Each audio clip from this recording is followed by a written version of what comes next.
رخ مصطفیٰ کا تذکرہ صحابیوں سے بھی سن لو. ام معبد نے کہا خوبصورت مسافر آج ہی گھر میں بوریانہ ہوا. آج تو گھر میں کچھ بھی نہیں ہے. میرے آقا کی نظر صحن خیمہ میں بندھی ہوئی بکری پر پڑی، مدتوں سے جس کا دودھ خشک ہو چکا تھا. کہا اماں کھانے کو کچھ نہیں تو اس بڑھیا بکری کا دودھ ہی پلا دے. ہائے ہائے ہائے. اب ایک ہی دفعہ دیکھا ہے، پھر نگاہ اٹھانے کی ہمت نہیں ہے. نظریں جھکا کے کہنے لگی اس نے تو دودھ دینا کئی سال سے چھوڑ رکھا ہے. کہا اماں اگر تو اجازت دے ہم تجربہ کر کے دیکھیں. تو برتن تو لے آ. ماں کہتی ہے، ام معبد کہتی ہے دل میں ہنسی لیکن چہرے کا جلال اتنا تھا انکار کی جرت نہیں ہو سکی. چھوٹا سا برتن اٹھا کے لے آئی. اس کو کیا پتا ہے کہ یہ کون آیا ہے. اس نے کہا یہ اجنبی ہے، مسافر ہے، بھوکا ہے، ضد کر رہا ہے، چلو اپنی ضد دیکھ لے. اس کو کیا پتا ہے کہ آج وہ آیا ہے کہ جس طرف یہ جاتا ہے رب کی رحمتیں ساتھ جاتی ہے.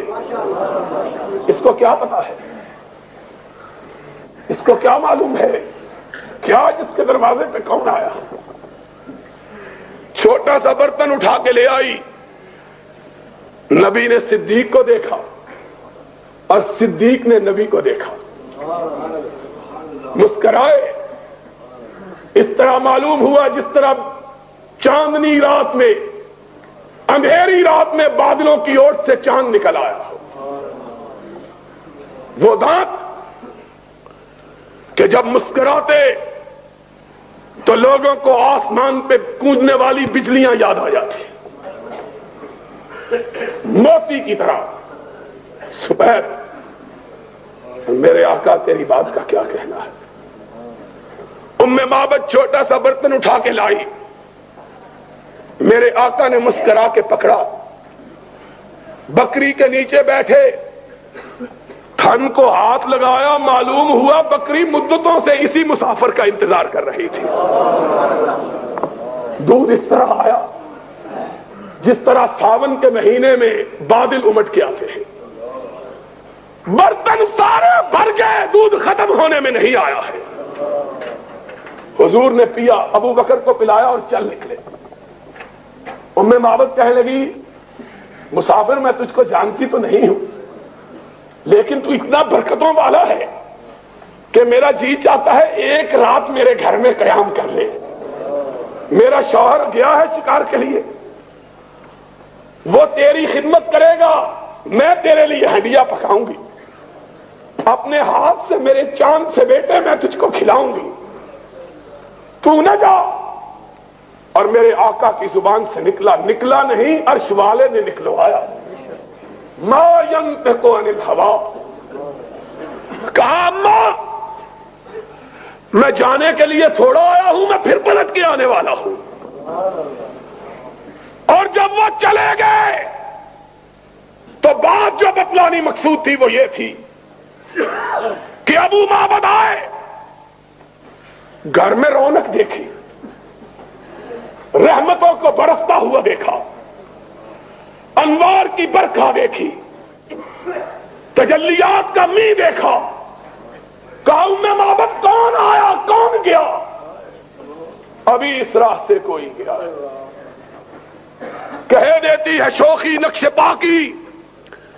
ام معبد کے الفاظ نقل کیے ہیں مورخین نے. جو بات بتلانا چاہتا ہوں وہ یہ ہے، ام معبد نے کہا ابو معبد یہ نہ پوچھو کون آیا تھا. کہا کیوں؟ کیسا تھا؟ کیا رنگ تھا؟ کیا شکل تھی؟ کیا ڈنگ تھا؟ کہا مجھے کچھ نہیں معلوم، ایسا معلوم ہوتا تھا کہ آسمانوں کا سردار تھا جو زمین پہ اتر آیا تھا. مجھ کو کیا معلوم ہے کیسا تھا؟ وہ تو چاند تھا، وہ تو سورج تھا، وہ تو دمکتا ہوا ستارہ تھا، وہ تو روشن تارا گزرا تھا جو لمحے بھر کے لیے ہمارے گھر میں آیا اور کٹیا کو ایسا روشن کر دیا کہ اب جب تک وہ پلٹ کے نہ آئے گا اس کی خوشبو سے کٹیا مہکتی رہے گی. حسن کا یہ عالم. اس نے کیا کچھ نہیں کہلوایا, اس کو کیا کچھ نہیں کہا گیا. سماما گالیاں دے رہے ہو, برا بلا کہہ رہے ہو, ذرا نظروں کو اٹھاؤ تو صحیح, ذرا میرے چہرے پہ اپنی نگاہوں کو جماؤ تو صحیح, ذرا مجھ کو دیکھو تو صحیح. اس نے کہا لم ارى وجها اقبح من وجهك على وجه البسيطة. کیا دیکھوں, روئے زمین پہ تجھ سے بدصورت چہرہ کوئی ہے ہی نہیں. ہائے ہائے لوگوں,